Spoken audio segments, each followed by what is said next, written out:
I notice that the lighting has changed a little bit here. I'm going to talk about a facet of language learning that's very important and something that's not covered very much by hardly anyone on the YouTube at all because they don't know about it. And that's trying to go for fluency and then the loftier goal of being bilingual. Now, bilingualism is very difficult to obtain. It's a lot of work, and fluency is below being bilingual. Fluency is also very difficult, and the USA speakers, generally language learners, try to think that fluency level is much more easily obtained than it really is. And that's because they are not functional. They don't do functional language learning, and that's what I'm going to talk about here. I'm going to use some examples, some of the YouTube well-known uh, people. For example, Lao Shu, the Moses who lives in Columbus, Ohio, and goes to 45,000 different convenience stores and a couple hundred different restaurants on his quest to level up.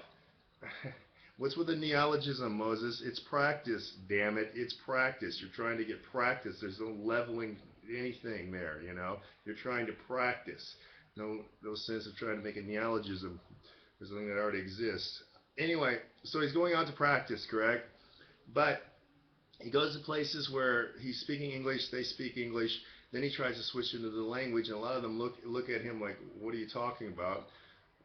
A lot of his languages aren't that good, and he's not functional, and he's not going to become fluent, and he's not going to be bilingual ever. And the people are saying, well, yeah, well, that's the thing, you know. Well, because he doesn't live in the environment, and I'm going to talk, that's where I'm going with this, and a lot of this is based off of Larson, who's a field linguist, who's done a lot of work. There's a lot of books. I'll be covering different books by him. As reference, I'm giving you references here, people. You're scamming me for references, so I'm showing you this.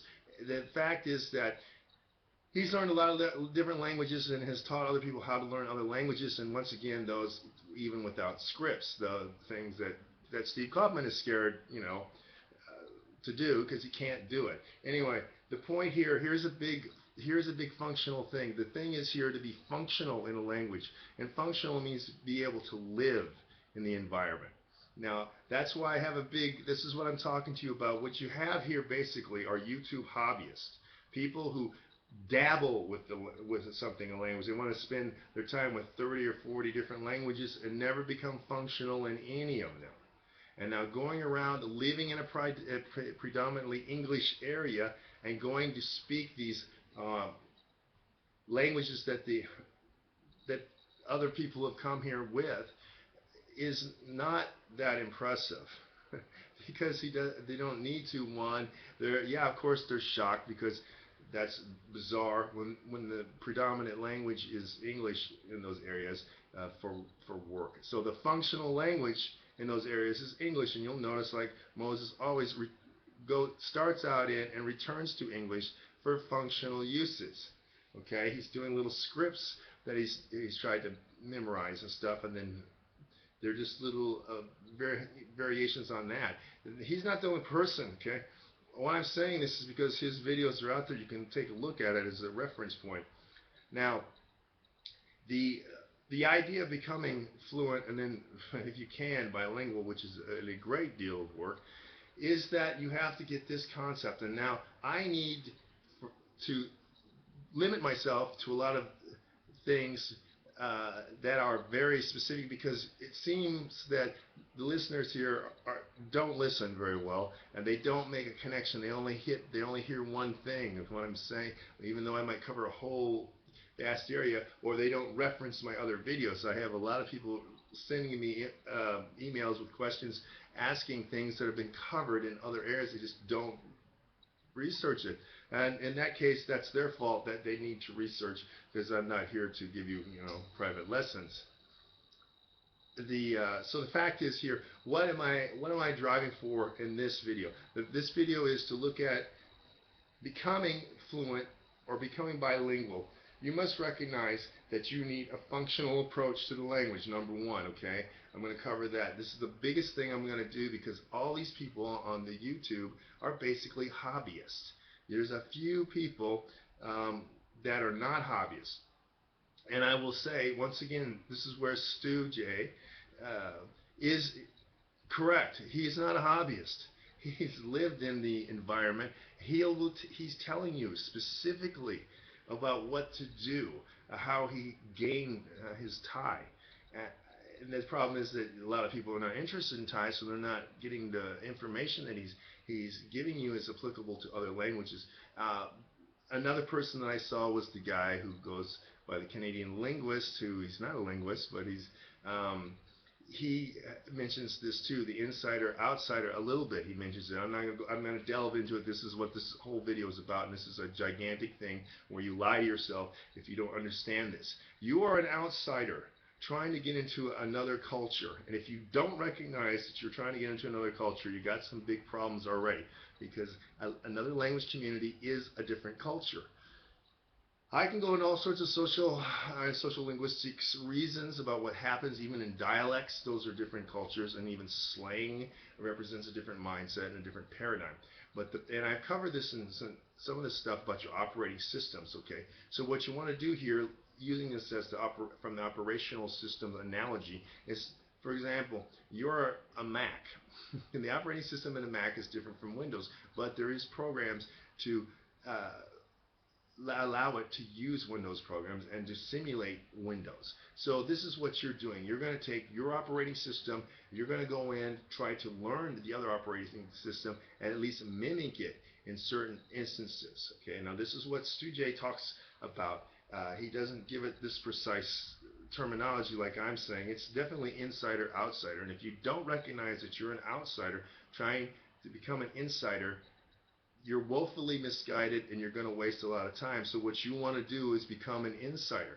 Insiders are the ones who are bilingual. The real insiders are bilingual with two languages, obviously, or more. But that's who is. Now, from an outsider point of view, you've got to recognize that you're an outsider. You've got to be around insiders. You've got to look at how insiders talk to each other, how insiders will react to certain situations, how their social practices are different than your social practices, and you have to adapt and adopt a part of that. Okay, now that's what Stu J's talking about. He's saying shut up and listen and watch ties. That's correct. Because what he's doing is very correct for you to become better. So that is something that I'm talking about right here, right now. You got to recognize that you are an outsider and you want to become an insider. Insiders have the knowledge for you. Now, this is a difference, once again, also about learning and studying. You learn a language from the people who speak the language. Studying the language does not allow you to really learn the language. Studying can reinforce certain points. You can become clarified on certain aspects of syntax or how it's constructed. Yeah, so, morphological things can become clearer. But the point is that as children, you learn from a speech community. Okay, and that community, like I said before, is your operating system, and that becomes what your social practices and your social behavior is. Now, when you're from a different group, you must learn the new rules, which are expressed through their language. Superior Wharf, which is correct, it's been proven. Superior Wharf, look it up. So I want you to realize from this video, I'm not going to go further because seemingly the people on YouTube get lost. They don't pay attention. They don't reference my previous videos, which you need to do.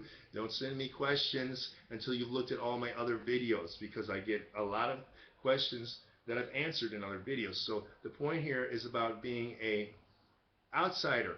That's what you are. Without trying, you're an outsider. Now you want to become an insider. And you have to de-alienate yourself, because you are an alien. Steve Kaufman talks about how the Chinese speakers in Vancouver don't de-alienate themselves, yet he doesn't de-alienate himself whatsoever in these other languages because he's a hobbyist. He is not functional in those other languages. He is not living day to day. He's not having to do all of his business in those other languages. Moses is conducting his day to day in English. This is what I said before. He doesn't spend his entire day having to function in the other language. Now, we'll go on with the functional approach. This is one of the big things that I'm harping on, because this is a giant dichotomy between what they're saying over here and what is reality, because you need functional approach, you need functional, and this is where linguistics, field linguistics specifically for language acquisition and practice, okay, field linguistics is not just grammar sketches, phonology sketches. Here's some of the hidden stuff, and I'm doling it out a little bit. And the point here is that you must see that it is an insider-outsider. Get that, okay, recapping. You've got to understand that you want to try to become fluent, to be functional, and if you can, become bilingual, although you don't really have to hit that level. It's very difficult. But that means a functional use. To become functional means you must recognize that you are an outsider, and you must de-alienate yourself to become an insider. You must adopt certain patterns. The prosody, for example. You can't go around with a gigantic accent because it's irritating to the native speakers, and it also marks you. Okay? Now, that's all I got to say for right now. And what I want you to do is to look at everyone else out there other than Stu J. And he is definitely a guy who understands about insider-outsider because he is part of these other communities, because his language skills are so high. I would also say that the guy that's using the Canadian linguist name knows a little bit about this. He touches on it. It's a crucial, huge factor. This is what these hobbyists don't know. And since they don't know about it, they can't tell you anything about it because they're not functioning in the language. Anyway, so that's it. Once again, you've got to have a real name and a real photo. I'm not putting up with anything less. Sorry for those people who can't live up to that, standard of being real and having integrity and a backbone and a spine. They use the idioms. I will look forward to you with real names, real photos commenting. Okay. Until next time.